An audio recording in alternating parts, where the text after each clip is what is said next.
Evelyn to Philip, V-mail dated April 18, 1944. Phil, darling, I'm reading an excellent book and have to force myself to put it down. It is even more absorbing than the movie picture version. The book, King's Row, belongs to Betty, and I borrowed it last night. I'm more than half through it already. When I got to the part where Paris and his childhood sweetheart, Renee, go to their secret lake, undress as they have always been accustomed to doing, intending to take a swim, but something got them, and before they knew it, they had possessed each other. Both virgins hitherto. She only 15, he 18. I got an odd and unprecedented surge of memory, remembering vividly a somewhat similar night on Chestnut Street. I wished very much that you were here, for it put me in a similar mood. That book is really something, and I don't mean maybe. I've always wanted to read it, and I am glad Betty owns it. I saw Dot and the baby unexpectedly this afternoon. She was visiting her aunt, who has a beauty parlor at 4924 North 5th Street, and called me shortly after her arrival. She had her hair done and looked very well. I had intended going out to Dottie's tomorrow evening for the wool, thinking my mother would wash tonight and would need my help. However, she's not going to wash this evening, so I think I'll make the trip tonight. Sure do wish you were going along, sweet. Adele had a very restful night and didn't wake up at all. After giving me such a hectic time the previous night, she probably thought it over and decided it would be better to sleep, I hope. I told you yesterday that she was too attached to her milk drinking and hasn't been eating at all. I got her away from the milk all right, and she is eating well, but now she doesn't want much wow-wow. Babies is the craziest people. The weather has improved, and while it is still quite chilly, it's a lot better than rain. The lawns and shrubbery are blooming, a definite sign that spring is here. I don't think there will be anyone to trim the lawns this year. Moses is in the army. I must hurry if I am to get out to Dot's early, so you'll have to excuse me if I seem to cut this short. I might mention that Dr. Gale's house is being converted to a synagogue, of all things. I love you, baby, and I'm keeping that date at 5 faithfully. Wish I could bestow the enclosed kiss personally, but since that cannot be, you will have to accept it as is, plus a warm caress from your Ev. Philip to Evelyn, April 18, 1944. Darling Chippy, it is now permitted me to tell you that we have moved to another station here in England. Other than that, I can tell you nothing. I might add that this base is much the same as the one we left, except that it is much larger. We are close to a few fairly large towns, one of which I hope to visit tonight on the Liberty Run. The Liberty Run, since you have no idea of what the term means, I thought it was fairly obvious, is a convoy of trucks that takes the fellows into town of an evening and brings them back to camp a few hours later. Before I go any further, sweet, I think I'd better tell you why I didn't write last night. The simple truth, it took me all night to read and reread your voluminous mail, which came through in a bunch as follows. 31 March, 1, 2, 3, 4, question mark, 6, 7, 8, 9 April, 16, 17, 21, 25, 26 March. All of these are typewritten, and most of them are 4 pages long. So you see, Chippy, you are a victim of your own munificence. If you hadn't written so much and so often, I would probably have found time to write last night. It may be some small compensation to you to know that I was very happy reading all that mail. You haven't lost that knack of writing exactly as you speak, baby. And I had the sensation of listening to your voice talking to me, telling me all the latest news, the doings of the pumpkin, etc., etc. Almost forgot to tell you that there was also a letter from Jack N., in which he tells me how happy he and Lenny were for 3 whole days during which they ate, slept, and dined together, and some of the other things they did for amusement. He was all thrilled to pieces by this sudden arrival and visit of Lenny's, literally dropped from the sky. But you probably know all about it by now.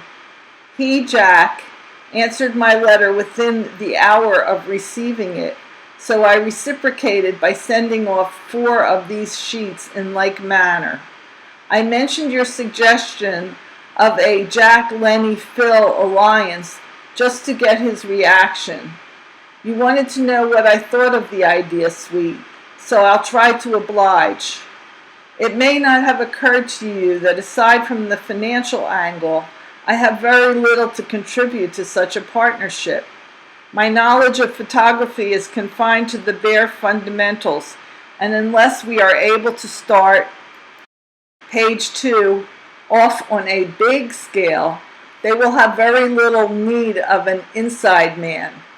If I had some experience of selling in this line, I might serve a purpose, but I haven't. So, all boiled down, I will be little more used to the firm than an apprentice at the trade. That wouldn't be fair to Jack or Lenny, who will do the bulk of the work only to divide the profits with a third party, whose intrinsic value is about the $15 a week you may have to pay any apprentice. Still, there are other things to consider that might make the deal plausible, but which I won't go into at this time. It may surprise you to know, Chippy, that I had given the proposition much thought before you ever mentioned it, and the more I think about it, the better I like it. Let's hope it will all happen someday. We are comfortably settled here at our new base, and I think I'm going to like it here, especially when the warmer weather comes round, because we are situated on fairly high ground, and the country hereabouts is most attractive. I'll try to describe some of it from time to time.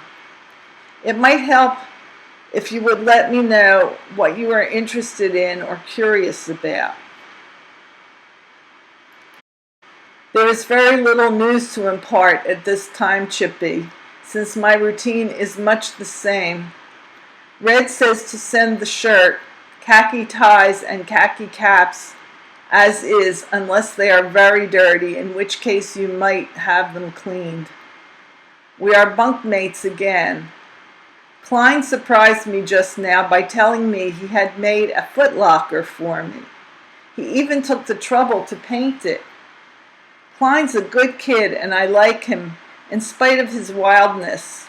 He is constantly getting into hot water, but somehow manages to emerge invariably with a whole skin. He isn't nearly as thick as he pretends to be, either. He's just clever enough to give that impression. He knows some of the Vice Avenue gang in New York, something I learned only a few weeks ago. He is only 19 years old, but has had more adventures and misadventures than the average guy 3 times his age.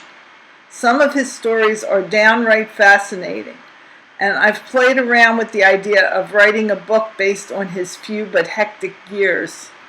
Klein is a willing speaker, and I am his best audience and a most patient listener, so I know his history almost in its entirety. Maybe someday when I have time on my hands. I've more or less subconsciously refrained from answering your stack of letters, which I have laying at my elbow. Page 3. I glance at the pile occasionally as I write, knowing I should do something about them. But it's so imposing a stack that I instinctively shrink from the task. Up till now, I've been idly wondering what the hell to do about them, and probing the back of my mind for the means to dispose of them in some way that wouldn't entail too much brain cudgeling on my part. Truly, sweet, there is enough material in that pile to furnish the inspiration for a score of letters. But where would I find the time to write them? So, I'll do the next best thing. I'll answer the questions that have to be answered and skip the comments as far as I am able.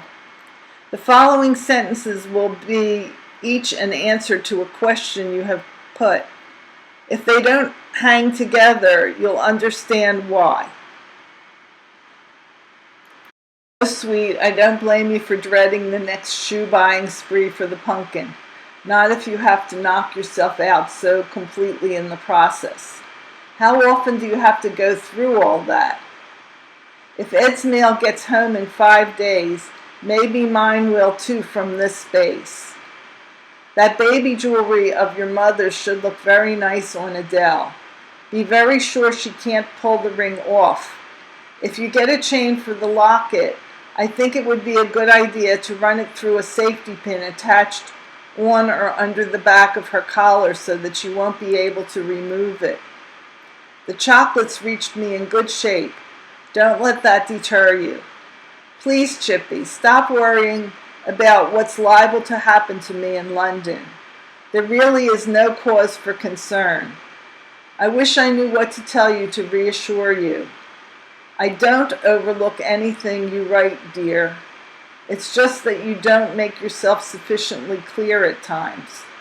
I knew that Gloria gave you a hat that would go well with your fur coat, and I knew you only had enough fur to trim a hat. But what has all this got to do with my suggestions as to how to use the fur for another hat? Or are 2 hats so unheard of? When I asked when Goldie's newcomer was expected, I was aware that you had already told me, but you mustn't be too critical of my inability to remember. Not everyone has your talent for that sort of thing. When I said that I didn't understand your assertion that we need to furnish a house, I forgot to take your proclivities and inclinations for long-range planning into consideration. That's a perfect example of how differently we think about such things. Surprised? I always think of such things in the connection that we must have them now, or we don't need them now. You, on the other hand, think that if we, page 4, ought to have them now, or someday, then we need them. I can readily understand why you were so shocked and indignant at my attitude in this respect. After all, how could you appreciate that I was preoccupied solely with the present needs, while you are so engrossed in future or all-time needs?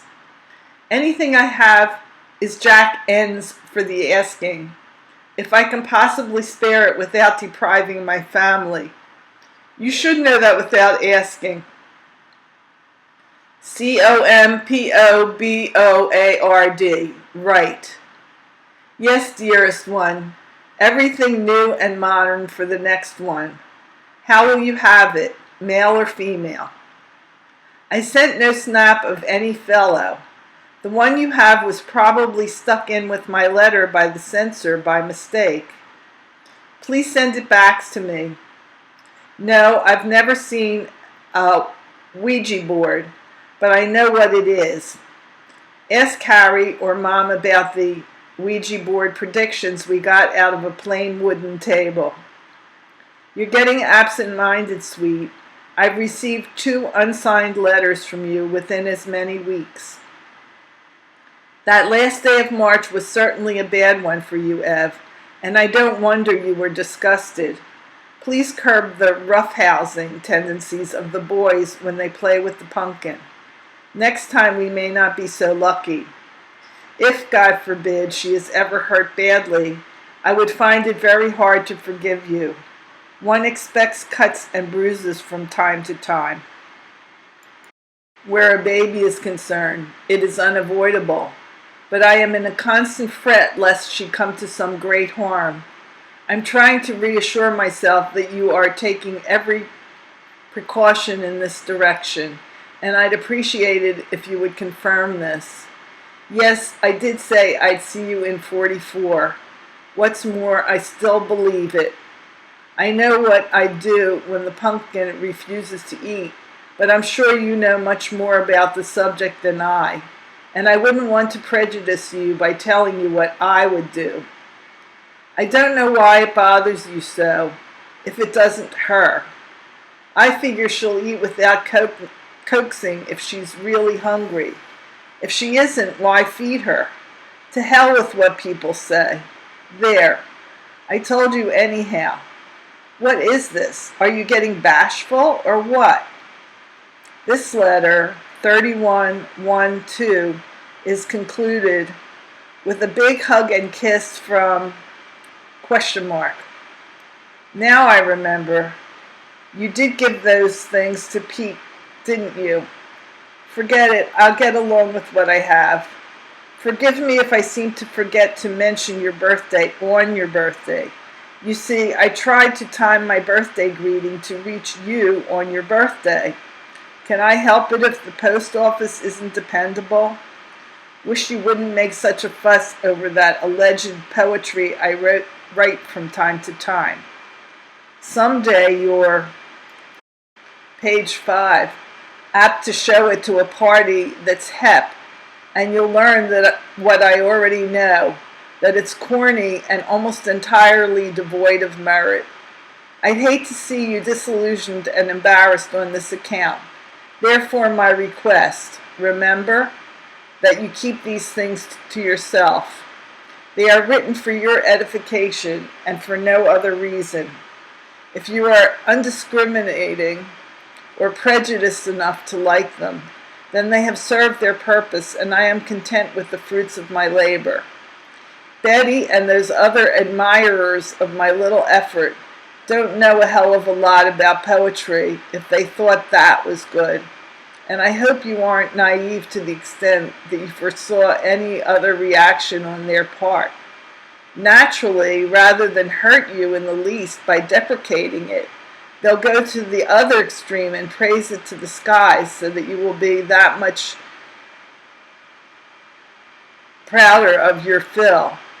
Learn to judge things for yourself, sweet, because others will only tell you if they like you, and who doesn't, what they think you would be pleased to hear.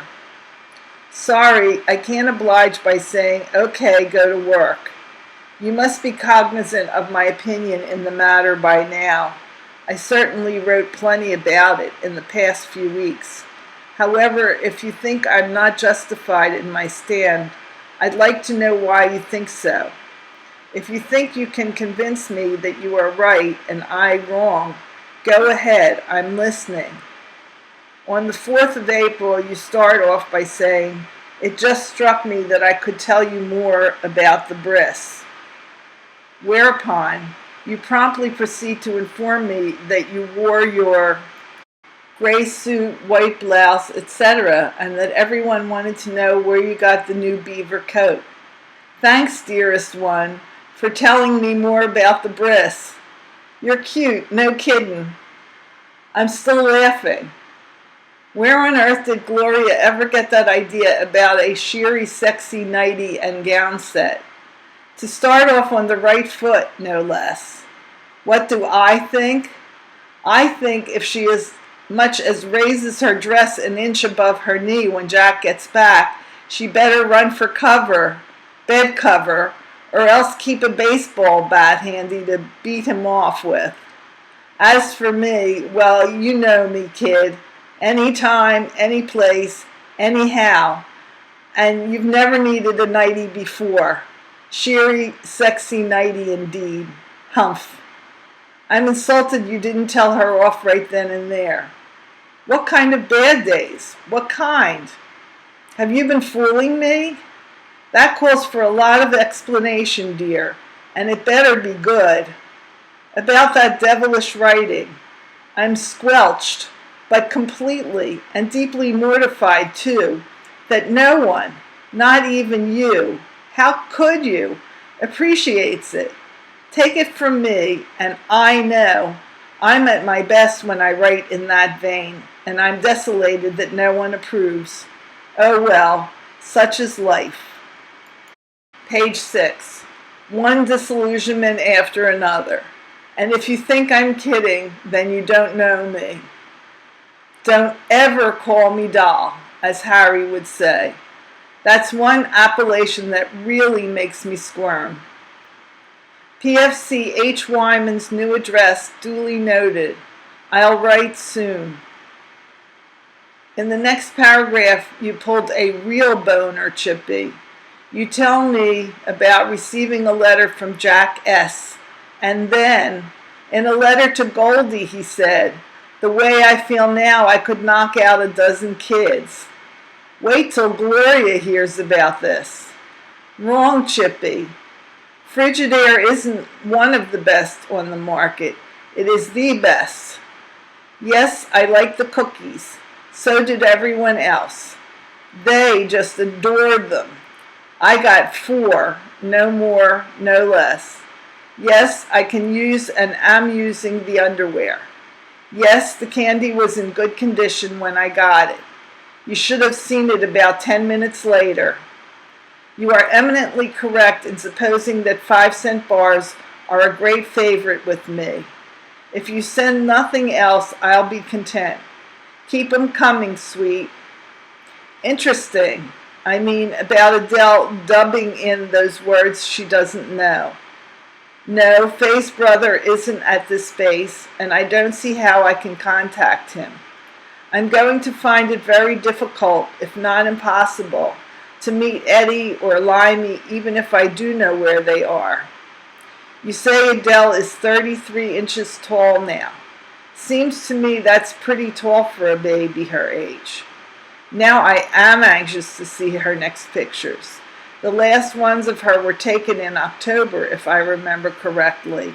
That was almost 6 months ago. No, I think Walpy made those proofs around Christmas, didn't he? Still, she must look much differently by now. What color are her eyes now, sweet? Are they still changing color?